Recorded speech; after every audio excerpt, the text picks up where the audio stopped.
Outcome 14, I understand molar mass and can do basic mole mass calculations.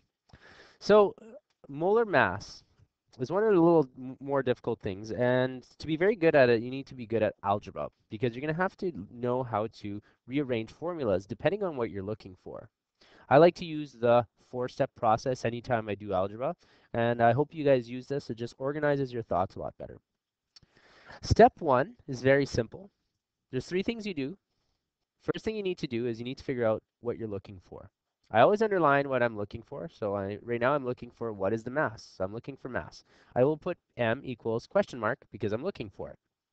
And then I figure out the variables that are given to me.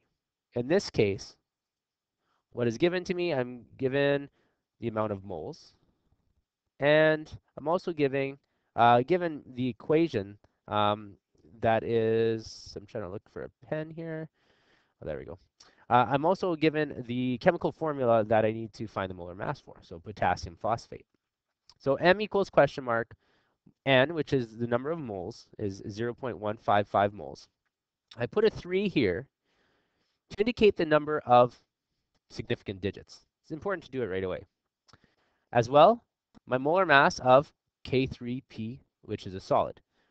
You need to use your previous knowledge on how to write a chemical formula, ionic formula, because it's a metal and a non-metal, to figure out, first of all, what potassium phosphate is, what the chemical formula is. It's K3P. The next step that you need to take is you need to figure out what the atomic mass of potassium and atomic mass of phosphorus is.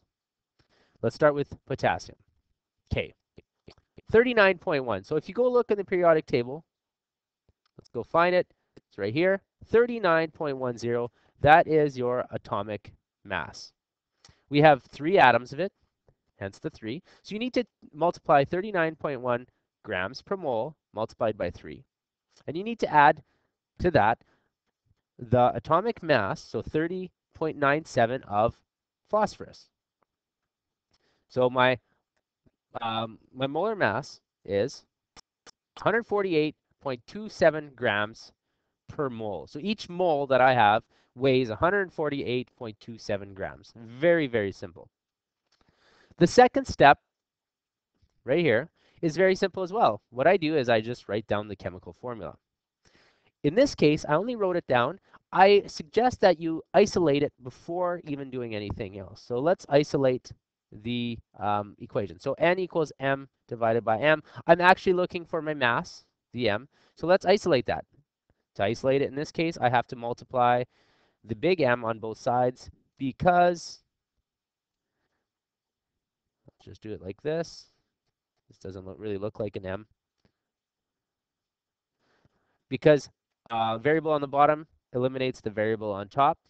So my mass equals molar mass multiplied by the number of moles. So this is the equation I'm actually using. Now, next, in this case, I had answered the equation using this formula, and then after that, I isolated my variable. I recommend you isolate the variable before.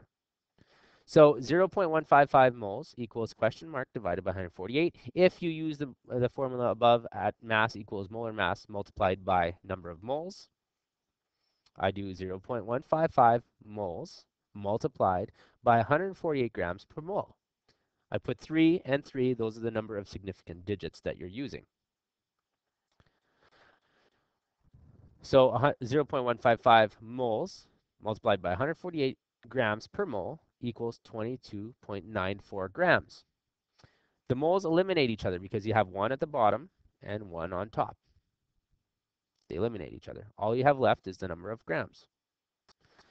22.94, how many significant digits are there? There's actually 4 significant digits. And you know that you have multiplied by 3 significant digits, and you have to use the lowest number of significant digits, so 3.